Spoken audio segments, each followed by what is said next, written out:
Tienes poderes, como yo.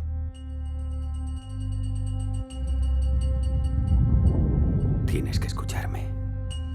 El mundo es un lugar despiadado, un lugar oscuro. Hola. Solo he conocido a 2 o 3 personas como nosotros. Están muertas. Cuando era un niño, me di de bruces con todo esto.